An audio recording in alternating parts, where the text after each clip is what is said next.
Allongée sur son lit, pensive, il arrive parfois qu'elle se remémore ce qu'on lui dit, encore, et elle en est triste, désolée. Elle s'en veut, pourtant c'est elle qui subit, à tort. Tu sais, ils ont réussi à la dégoûter d'elle-même. Ils y ont été forts, un peu trop pour garder sa confiance intacte. Tu sais, à cause d'eux, cette fille ne se regarde plus vraiment pareille. Elle se met à tout détester chez elle et ne supporte plus trop le contact. Elle a perdu le sourire qui illuminait son visage d'un blanc éclatant pour laisser place au noir à l'intérieur de son cœur, semblable à un néant. Elle n'arrive plus à se faire confiance. Elle fait preuve de méfiance jusqu'envers elle-même. Elle ne croit plus. On lui a tellement répété ce connerie qu'elle finit par penser ce qu'elle n'aurait auparavant jamais cru. Elle en arrive à penser qu'elle ne sert à rien et que personne ne s'occupe d'elle, qu'elle ne peut même plus croire en quelqu'un.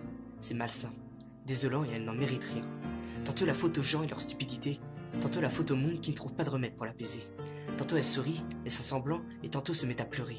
Le masque opère chez cette personne qui ne cesse de se cacher, de se remémorer et d'être peinée.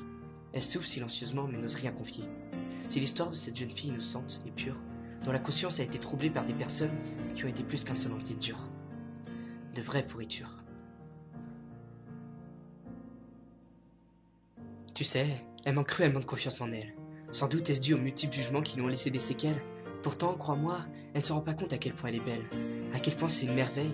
Il serait vraiment temps qu'elle se réveille, qu'elle se rende compte qu'elle est en de qualité, qu'elle puisse apprendre à réaimer, et s'il le faut, je l'aiderai. Mais il faut que mon aide puisse l'accepter, pour ensuite que je montre qu'il n'y a pas de raison pour qu'elle continue de se rejeter. Car après tout, pourquoi elle devrait se détester?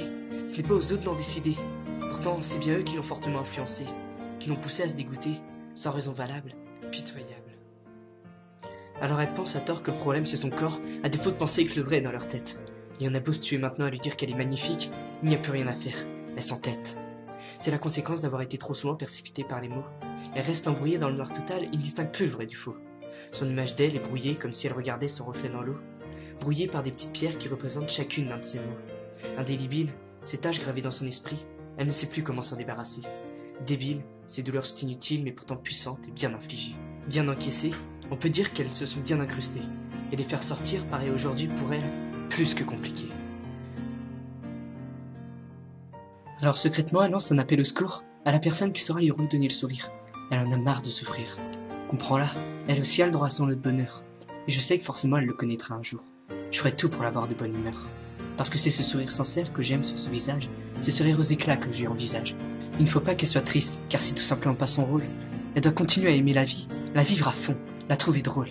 Un jour, elle trouvera une personne qui donnera un sens à tout ce bordel et qui l'aidera à tout ranger. Il aidera à redonner son cœur et y chasser tous ces mots qui se sont auparavant entassés. J'y crois comme je ne pourrais jamais y croire. C'est évident qu'il faut qu'elle garde espoir. Le bonheur t'attend lorsque tu as l'air sûr de ne pas le voir.